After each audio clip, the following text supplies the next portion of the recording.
my friends, and welcome back to another episode of the Get Out of Your Own Way podcast. I'm your host, Sam DeSalvo, and if this is your first time tuning in, I'm so happy you're here. A little bit of background about me. I am in my final year of becoming a clinical mental health counselor, and with that, I also started a women's wellness ministry, and our mission is to help women become healthier and happier while glorifying God along the way. So if that's something that you're interested in, I encourage you to go check us out on Instagram, get plugged in, join the community, and we host events every single month, both virtually and in person. So I would love for you to check that out. We are consistently growing and we have a big vision, so stay tuned for what's to come. And with that said, I am deciding to start a new series within the Get Out of Your Own Way podcast. And this series is going to be called Habits in Healing. And this series kind of came to me. I've just been thinking a lot about what are the reasons people go to therapy in the first place. And I feel like it has to do with either habits or healing. Either they're healing from something really traumatic, and at every point in our lives, we are healing from something. So whatever that is for you in this season, I want you to kind of think of it right now. It could be healing from heartbreak, from a breakup. It could be dealing with toxic family and friends that maybe you're trying to separate from. You could be leaving a job that's no longer serving you anymore. You could have experienced church hurt.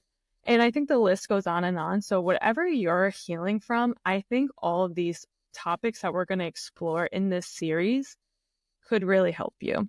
And then the other side of this is habits. So like I said, I think people come to therapy for many reasons, but I kind of pinned it down to habits and healing.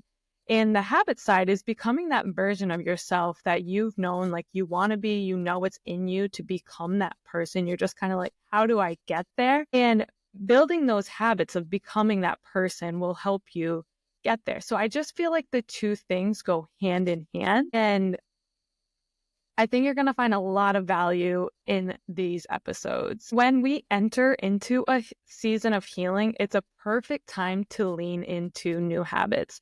It's the time that you can become that version of yourself that you've known you've always could be. It's just like, how do I get there? And sometimes you got to hit rock bottom and use that as a catalyst to become that version of yourself, to finally be stripped away from who you've always been and to become the person that you know that you could be. And with our healing journey, this is where I feel like they go hand in hand. Is a lot of times when we're healing from something, we're trying to take shortcuts. And we try to avoid the discomfort and distracting ourselves with like numbing ourselves or using escapism techniques just so that we don't have to feel the pain.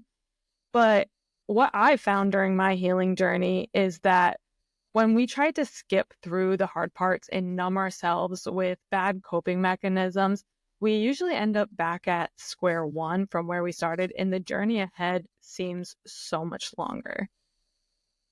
It just seems like we just traveled all that time, but we made no actual progress. So what I've discovered is that the only way out is through. So you have to go through the hard parts, and through that turbulence that you're going to hit, you're not going to have real healing from quick fixes. It's going to be a gradual process that builds over time. So when we are going through the process of healing, this is the time that we are building those healthy habits so that we can keep pushing through and that we come out on the other side of our healing journey as a better person instead of trying to take the shortcuts. And then we end up having all these bad, unhealthy coping mechanisms, and we still have the baggage of the healing journey that we still need to process through. So my hope is that this is one big broad topic of habits and healing, and my hope for this series is to break it down into many subtopics that I think is all intertwined within this topic. So the series is going to cover many topics like anxiety, confidence, self-worth, money, friendships, relationships, forgiveness, and more. So if that sounds like something you're interested in, and like I said, if you're on a healing journey or you're trying to become that person that deep down you know you can be, then my hope is that you will have all the tools that you need to apply each and every day to become that healed and happy version of yourself. So for today's episode, we are going to be talking on a very broad scale about habits to launch your healing journey. I thought this would be a really nice intro episode. And this is just like, if you are just starting your healing journey, it's like, oh my God, this is so overwhelming. I want to break it down into practical steps that I'm doing. So full disclosure, I have been on my own healing journey since about January, February. So these are things that I've applied in the past 9 months, and I hope that you can apply them too. So I hope to keep these episodes nice and short so that if you can listen to them on your commute to work, or just get them in maybe while you're on the treadmill at the gym, wherever you listen to your podcast. So I'm going to try to keep this short and sweet. So let's just jump into it. So the first habit to launch on your healing journey is to invest in platonic relationships. So for me, I've always been a relationship type of person. I kind of always ended up just going from relationship to relationship. And it was like unintentionally, like I didn't really mean to like get into the next relationship. It just like kind of appeared there. And I jumped into the next relationship. So I would put a lot of energy into these relationships, like romantic relationships.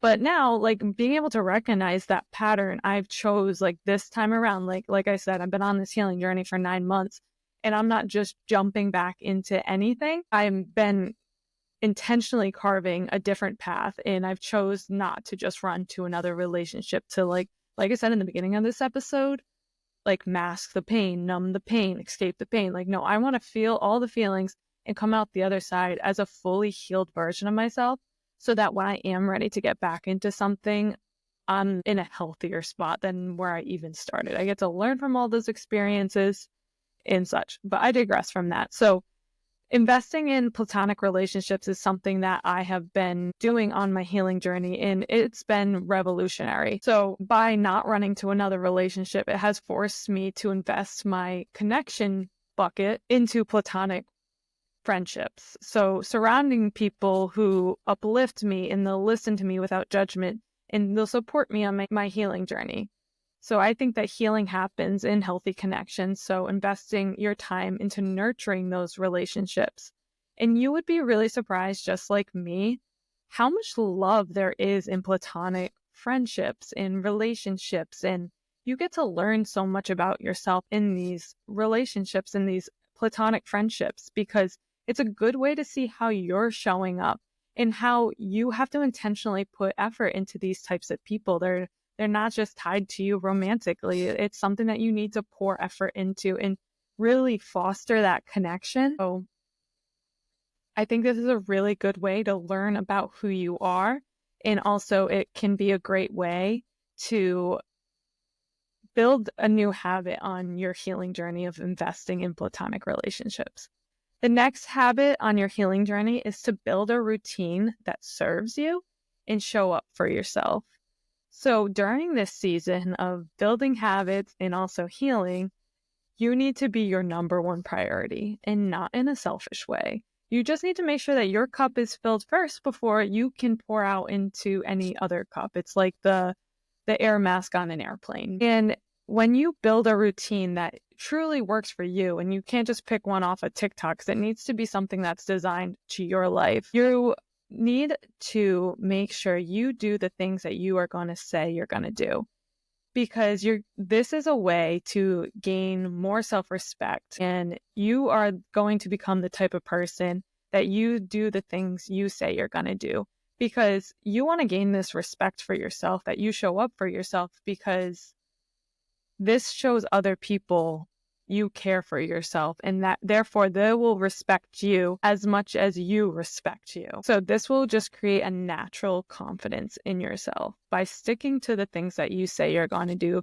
you need to create that confidence knowing that you show up for yourself in the ways that you know will help you be a more successful human. And a routine that serves you, like I said, you need to figure out what are some things that you would love to implement in your life that you know would help you fill up your cup. And these are just some examples, but eating at home during the weekdays, getting 8 hours of sleep, drinking enough water, exercising regularly, and reading at night instead of scrolling on your phone. So again, those are just some very broad examples. But you got to figure out what works for you and what are some healthy habits you want to create during the season. The next habit to build on your healing journey is to write out some personal goals. So take some time, carve it out, to write out some goals that you want to focus on in the duration of your healing journey. And you can make short-term goals, long-term goals, but this will help you focus on what really matters during this season. So where you are trying to put your energy and your focus in. And I felt like God put this in my heart again recently, that I've been getting distracted lately, getting kind of caught up in emotions and getting caught up in like the what ifs, anxiety and things like that. And I just felt like God told me to refocus on the goals that I set and like maybe or reflect on them and go back to them and edit them, because I feel like, I've achieved a lot of the goals that I set out for myself this year. So now it's time to write some new ones and head towards those. This will help you identify what's truly important to you and align your goals with what's important to you. Taking these goals and turning them into manageable steps. So try to, when you're writing down some goals, break them down into, like I do like every month, like I have a goal, and then you can break that down even weekly so that you have a time frame that you know that you're working in and you don't get overwhelmed by really looking at the big picture of these goals. And like I said, this will help you turn your focus to what really matters during this season for you. So this could be, like I said, platonic friendships, career, whatever you feel like you want to put your energy and your focus into. Create some goals around that so you know what you're working towards during this season, and it will help you not get as distracted as I think we naturally can, especially when we're dealing with very big emotions. Sometimes our emotions can like rule us. So being able to come back to, okay, what are the small steps that I need to take today so that my future self will thank me later? Moving on to the next habit, it's to protect your peace. So my best friend always says this saying about protect your peace, and I love it so much. So you got to stop allowing access to what hurt you in the first place back into your life without boundaries. Your peace during this season needs to be, again, your number one priority of realizing what are your triggers right now, recognizing the situations, the people, and the habits that are disrupting your peace and taking you further away from the person that you want to become. So this can look like guarding your energy, so limiting interactions with people or places that drain you. So it might just start out by being more aware of when you feel like your energy is draining or getting drained. And this could also look like declining invitations. So saying no without feeling guilty about things. So this can, a lot of times we feel super guilty like saying no to people, but then at the end of the day, we let ourselves down by going somewhere where we knew we were going to be drained. So you kind of have to like weigh that out. Like, you're going to feel guilty about saying no, you're going to feel guilty later because now you declined or you gave up your peace for saying yes. So it's like you need to pick the sacrifice that is best for you in that moment. And then during this season of protecting your peace, create a safe space. Figure out who are your safe people, where are your safe places. Create a peaceful environment at home that brings you some more comfort. And this can also look like unfollowing people on social media, especially the people that hurt you. I think for me during my healing season, that was like one of the first things I did was to unfollow the people that hurt me. Because every time I feel like I went on social media and I saw that, it was like re-triggering me and all those emotions were coming up. So that was one way that I protect my peace. And another note of this is to limit with the people that drain you and, the people that steal your peace, limit what you tell them. I feel like a lot of times we feel like we owe people an explanation to things, and you don't have to overshare with people. Like, you can share as little as much as you want with someone. Like, you don't owe them an over explanation to things. Like, you can keep it very broad. You are allowed to do that. I just feel like some of us need that reminder is like, hey, like, you don't need to overshare. Like, you can protect that peace. Do that with your safe people, the people that you can share without judgment. But yeah. So moving on to the next habit on your healing journey is journaling. So I think in this series, you will probably hear me talk about journaling a lot, but this is just a great way to brain dump and be able to reflect on what it is you're processing through. It's a great way to recognize patterns. So time and time again, you'll like read through your journal and you'll be like, oh, that's coming up a lot, and be able to challenge that and maybe carve a new path for yourself. So this might be something you make part of that routine that we mentioned earlier. And this is also a great way to track your progress of your healing journey. You can be like, wow, I've come such a long way since day one of my healing journey. And you'll be able to see those wins in the different changes that you've made over time. The next habit on your healing journey is to give yourself grace. So I think we can all be really hard on ourselves. I definitely can be super hard on myself. There's been times where I've gone back to what's hurt me, and then I realize, why did I do that? And then I think everybody in my life, at least, will tell me, hey, give yourself grace. Like, it, sometimes that's what you have to do to learn. So when you do slip up, give yourself grace. Your brain is literally trying to heal itself and to create neural pathways. It's not fully healed yet. And you can't expect that to happen overnight. So allow yourself to forgive yourself and then be able to move forward. Don't get stuck in that period of where you beat yourself up. Learn from it and let it go. So by creating new positive experiences, you're going to heal those parts of yourself. So if you do slip up, it's okay. Just learn from it. Go out, create new positive experiences with yourself. And those are going to heal. Those new experiences are going to heal you. And those new parts are going to create those new neural pathways in your brain. And just be patient. Like I said, this is going to be a process, and trust that it's going to take some time. But you're going to do this at your own pace. You can't compare yourself to anyone else's healing journey. And make sure you celebrate those small wins along the way and realize that even like the smallest steps forward is meaningful in its progress. So there are days like you're going to have that it feels like everything is so hard that like just living is hard. But hey, you got up out of bed and like that's a win. Celebrate those small wins along the way, because each small win will lead to that bigger picture.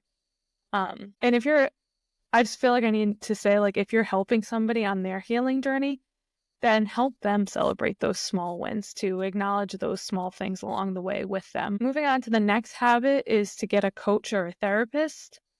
So I am so excited to be able to offer these services very, very soon. But big advocate of therapy here, obviously. So by working with a coach or a therapist, you are going to be able to process all the experiences in trauma in a way that will help you learn from it, and it'll help you digest it better. So sometimes we can get stuck in our trauma and we can get stuck in our experiences, and we feel like we just like kind of keep living through it, or we can't get rid of it. So by working with someone who is properly trained in this will actually help you move through it. And by processing it in the right way, will store it in your brain in a way that is productive. So that way you don't feel like you're living it over and over again. And by working with a coach or a therapist, they'll be able to provide you with practices that will help you heal and cope, and they'll help you identify like bigger mental health issues too. So anxiety, depression, OCD, ADHD, like all those bigger things, they might be able to help you identify some things that might be keeping you stuck on your healing journey, or help you with new coping skills on your healing journey by building new habits. They'll help you set those goals too.